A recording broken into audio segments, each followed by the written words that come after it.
Saudara-saudariku yang terkasih, salam sejahtera bagi kita semua. Saya baru saja mendapat sebuah kiriman video yang memuat pernyataan dari Daniel Mananta tentang pernyataan Abdul Somad sehubungan dengan patung salib dan jin kafir. Di dalam video itu, Daniel Mananta sependapat bahwa di dalam patung yang disembah itu ada unclean spirit. Ini mungkin sebuah kejutan kali. Ternyata gue juga setuju sama Uwas soal ini. Bahwa kalau gue mungkin sebutnya ada unclean spirit, oke, di patung. Ketika patung yang dibuat oleh manusia disembah. Wait. Sebelum lo mau komentar, lo harus baca dulu. Ini again buat orang-orang yang mengakui sebagai pengikut Yesus. Oke? Gue pengen kalian baca dulu Yesaya 44 ayat 13-20. Baru lu bisa komentar di bawah. Oke? Lu harus baca itu dulu, baru lu bisa komentar. Sebelum lu baca itu, jangan komentar dulu. Oke, ini gue pengen ngomong kepada umat Nasrani ya. Ini tercatat di buku sejarah. Nebukadnezar itu penasaran banget seperti apa sih bentuk atau wajah dari Tuhannya bangsa Israel. Sehingga dia dengan beraninya itu masuk ke satu ruangan yang ini ruangan yang paling suci di situ, the holy of the holies. Ya, yang kadang-kadang kalau misalnya di perjanjian lama itu sering banget orang gak sengaja masuk meninggal langsung. Kalau misalnya dia tidak menyucikan diri dia sendiri atau menyembelih kurban gitu. Raja Nebukadnezar saat itu dengan sangat kurang ajar dia masuk ke dalam ruangan tersebut, Holy of Holies. Apa yang dia lihat? Apa yang dia temukan? Tabernakel, di atasnya ada kayak malaikat cherubim, dan habis itu malaikat cherubim itu ada dua, ngejagain apa? Ngejagain siapa? Dia ngelihat kiri kanan, mana bentuk muka atau bentuk tubuh Tuhannya bangsa Israel ini? Mana? Dia nyari-nyari. Gak ada sama sekali. Dan itu dia kenapa Tuhan marah banget kalau misalnya dia dibentuk sebagai patung, dia dibentuk sebagai berhala. Sekali lagi coba baca Yesaya 44 ayat 13-20. Di situ Tuhan sendiri sampai bilang gitu, kalau ini kayu yang lu gunakan untuk membuat patung yang cantik, yang indah, yang ganteng, dan patung yang sama lu gunakan buat masak, buat bakar kayu untuk menghangatkan badan lo. Dan abis itu patung yang sama yang lu gunakan tiba-tiba lu sembah-sembah. Itu bodoh. Again, bukan gue yang ngomong. Yesaya 44 ayat 13-20. Right? Jadi di situ gue setuju kalau misalnya ada unclean spirit di patung. Oke? Saudara-saudari, saya merasa sangat tertarik untuk ikut nimbrung dalam diskusi ini. Kalau kita mempersoalkan patung kayu, patung batu, atau patung semen, atau patung tanah liat, maka seharusnya kita juga perlu mempersoalkan rumah ibadah kita, yang juga terbuat dari kayu, dari batu, dari semen, dari tanah. Rumah ibadah kita sebut sebagai rumah Allah. Kita sebut sebagai bait suci. Kalau kita menggunakan logika berpikir dari Daniel Mananta, maka seharusnya dinyatakan pula bahwa rumah ibadah juga berpotensi menjadi berhala. Karena kayu atau batu atau tanah yang dipakai untuk rumah ibadah, sama juga dipakai untuk membuat patung, sama juga dipakai untuk memasak di dapur, sama juga dipakai untuk membuat gubuk di sawah, membuat jembatan, untuk membuat diskotik, untuk membuat bangunan lokalisasi, dan sebagainya. Tapi saya tidak mau terlalu melebar jauh tentang pemikiran ini. Sekiranya dia mau mendengar video saya ini, saya sangat berterima kasih dan bersyukur. Tapi kalaupun tidak, juga tidak menjadi persoalan. Sebenarnya begini, saudara-saudari. Orang seringkali mempersoalkan berhala, menyembah patung, berhala, ada patung, gereja, itu berarti menyembah berhala. Coba kita bertanya, adakah agama yang melucuti dirinya sebulat-bulatnya dari atribut-atribut simbolis tentang Allah, tentang imannya? Adakah agama yang menetapkan penganutnya untuk beriman melulu dengan imajinasi tanpa perlu dimanifestasikan dalam simbol-simbol tertentu, tanpa perlu ada aktivitas-aktivitas tertentu, ada hukum-hukum tertentu, ada bahasa khusus, arah gerak dan pola-pola khusus? Rasanya sulit dibayangkan beriman yang seperti itu. Maka sebenarnya bagi saya jangan terlalu mudah menuduh dan berasumsi dan menyebut sesuatu sebagai praktek penyembahan berhala hanya ketika melihat adanya seni patung, seni lukis di dalam sebuah agama. Di dalam gereja Katolik itu ada banyak patung, ada banyak lukisan, ada banyak syair, banyak himne. Apakah orang yang datang ke gereja Katolik identik dengan penyembah berhala? Saya 36 tahun sebagai orang beriman Katolik dan saya tidak pernah menyembah berhala. Sekarang mari kita definisikan apa sebenarnya berhala itu.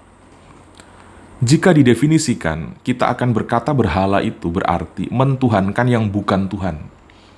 Menyebutnya seolah-olah Tuhan padahal bukan. Menciptakan Tuhan dari benda-benda ciptaan Tuhan. Silahkan Anda mendefinisikan lebih panjang. Mari kita berhenti pada definisi tadi. Dan mari kita uji bagaimana dengan gereja Katolik. Sejauh saya mencermati, tidak pernah ada pernyataan dari gereja Katolik yang berkaitan dengan perusakan patung, pembakaran gereja, sebagai penghinaan dan perusakan terhadap Allahnya orang Katolik. Berhadapan dengan kasus perusakan patung atau pembakaran gereja yang sering sekali terjadi pada gereja Katolik, tidak pernah muncul pernyataan dari otoritas gereja Katolik yang menyatakan bahwa Allah kami dirusak, Allah kami dihancurkan, Tuhan kami dilempar, Tuhan kami diinjak. Tidak pernah. Karena apa? Merusak patung Yesus tidak sama dengan merusak Yesus. Merusak gedung gereja tidak sama dengan merusak Allah. Gereja memang mempersoalkan tindakan perusakan patung karena berhubungan dengan sikap tidak etis, sikap tidak menghargai sesama manusia, tetapi tidak pernah mempersoalkan itu sebagai tindakan tidak menghargai Tuhan, tidak menghargai Allah. Apalagi kemudian sampai mengutuknya karena dianggap menghancurkan Allah. Nah, saudara-saudari, dari sini saja kita bisa lihat bagaimana disposisi batin gereja Katolik sehubungan dengan adanya patung-patung, sehubungan dengan bangunan gereja. Selanjutnya, kalau saudara Daniel Mananta menyuruh kita membaca kitab Yesaya, pasal 44 ayat 13-20, untuk dijadikan rujukan dalam mengomentari adanya patung-patung, dalam gereja tentu, perlu diketahui, saudara-saudariku, bahwa Alkitab yang sekarang dipakai oleh kekristenan adalah produk gereja Katolik. Artinya, Alkitab itu diredaksi dalam komunitas gereja Katolik. Magisterium gereja Katoliklah yang menetapkan mana kitab-kitab yang boleh dijadikan rujukan iman Kristen dan mana yang tidak boleh digunakan. Dan kitab Nabi Yesaya dimasukkan sebagai bagian kanon atau kumpulan kitab-kitab suci yang menjadi pegangan dan sumber iman gereja atas otoritas magisterium gereja Katolik. Dengan begitu, agak aneh rasanya kalau gereja menghidupi sesuatu yang pada dirinya sendiri dilarang oleh kitab yang dijadikannya sebagai sumber iman. Saya harap Anda memahami apa yang saya sampaikan ini. Maksudnya, aneh rasanya kalau gereja Katolik melawan kitabnya sendiri. Apa yang dikatakan di dalam kitab Nabi Yesaya sebenarnya adalah kecaman terhadap para penyembah patung. Terhadap orang-orang yang mentuhankan patung, orang-orang yang menjadikan kayu, besi, batu yang diukirnya sebagai objek sesembahan. Yesaya hendak menyatakan bahwa umat Israel sudah memiliki Yahweh, sudah dimiliki oleh Yahweh, oleh Allah yang Esa. Jangan menciptakan lagi Tuhan sendiri-sendiri. Umat Israel sudah dimiliki oleh Allah yang esa. Jadi, jangan mundur lagi ke belakang untuk menciptakan Tuhan sendiri-sendiri sesuai selera. Itu maksud dari Nabi Yesaya. Dengan kata lain, Yesaya mau mengatakan, Israel harus menyembah Allah pencipta dan jangan menyembah Allah yang diciptakan. Sementara umat Katolik adalah bagian dari Israel baru yang juga mengaminkan kitab Nabi Yesaya. Maka jika di dalam gereja Katolik kita melihat sekarang ada patung-patung, jangan begitu gegabah berasumsi bahwa itu bentuk pengkhianatan terhadap kitab Nabi Yesaya. Sebab gereja Katolik tidak pernah menciptakan Tuhan. Gereja Katolik adalah komunitas yang memiliki dan dimiliki oleh Allah Abraham, oleh Allah Ishak dan Allah Yakub. Gereja Katolik adalah komunitas yang menerima Yesus sebagai sabda Allah yang menjadi manusia. Gereja Katolik tidak pernah menciptakan objek sesembahannya sendiri. Gereja Katolik mengaminkan kitab Nabi Yesaya. Jadi sekali lagi saudara-saudari, tidaklah benar asumsi bahwa pernyataan Nabi Yesaya menyasar ekspresi keimanan dalam gereja Katolik perihal adanya patung-patung. Gereja Katolik tidak pernah merasa kehilangan Allah ketika patung dirusak dan ketika gereja dirusak. Sebab gereja Katolik tidak pernah mentuhankan benda-benda itu, tidak pernah mentuhankan gedung itu. Dan gereja Katolik tidak pernah menciptakan Tuhan sendiri dari patung-patung itu. Sekali lagi buktinya sangat terang benderang. Otoritas gereja Katolik tidak pernah mengkriminalisasi perusak rumah ibadat, perusak patung dengan dalil merusak agama, menista agama, merusak Allah, atau menista Allah. Tidak pernah. Selanjutnya, mungkin ada yang bertanya, kalau tidak untuk disembah, lalu mengapa harus membuat patung? Saudara-saudariku, ada begitu banyak ulasan tentang ini yang bertaburan di internet dan juga di buku-buku.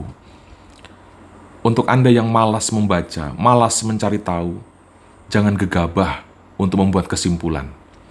Kesimpulan yang terlalu gegabah atas kurangnya referensi itu tanda kebodohan. Jangan mempublikasikan kebodohan. Saya ingin menjawab sederhananya seperti ini. Orang yang punya cinta, dia akan kreatif. Orang yang mencintai, dia akan kreatif menciptakan ekspresi cinta itu dan memanifestasikannya dalam bentuk tindakan, bahasa, atau benda-benda tertentu. Misalnya, ia membuat rumah ibadah karena ia merasa mencintai Allah. Bukan supaya Allah tidak panas dan tidak kedinginan kalau malam atau kepanasan kalau siang. Bukan. Dia tidak hendak mengurung Allah di dalam rumah itu, tetapi membangun rumah ibadah sebagai ekspresi kecintaannya akan Allah. Jadi membangun rumah ibadah tidak bisa dikatakan dia menyembah berhala. Dia membuat patung karena dia mencintai Yesus. Bukan patung itu adalah Yesus. Ia membuat taman Bunda Maria, seperti yang sedang saya lakukan sekarang, karena ada kecintaan di sana. Membuat kalung, membuat lukisan, dan macam-macam. Mengapa? Dengan itu ia merasa dekat dan selalu dalam kebersamaan dengan dia yang dicintainya. Ada begitu banyak orang mengibaratkan pasangan yang sedang jatuh cinta. Dia akan mengekspresikan cinta itu dengan apa? Membuat lagu, melukis pacarnya, atau membuatkannya cincin, dan sebagainya. Ada begitu banyak ekspresi. Dan jangan begitu mudah berasumsi bahwa ekspresi cinta itu adalah sebuah kejahatan. Ekspresi iman adalah sebuah penyembahan berhala. Jangan mempublikasikan kebodohan sebelum kita sungguh-sungguh mengenal secara mendalam. Saudara-saudariku umat beriman Katolik, semoga sedikit ulasan ini membuat kita tetap kuat dalam iman. Untuk saudara-saudariku semua, sesama yang beriman Katolik, tetaplah teguh dalam iman kita. Bertanyalah pada orang yang tepat tentang iman kita. Jangan gegabah mencari tahu tentang iman kita pada orang yang tidak mengimaninya. Silakan berteman, tapi jangan sampai pertemanan itu mengendalikanmu. Apa yang diperjuangkan oleh Gereja Katolik bukanlah sebuah penipuan. Sudah ribuan martir yang menumpahkan, yang mencurahkan darahnya, yang merelakan nyawanya untuk Gereja Katolik, untuk Anda, untuk kita semua. Mari kita tetap setia dan tetap teguh dalam iman ini. Saudara-saudariku, Tuhan Yesus memberkati kita semua.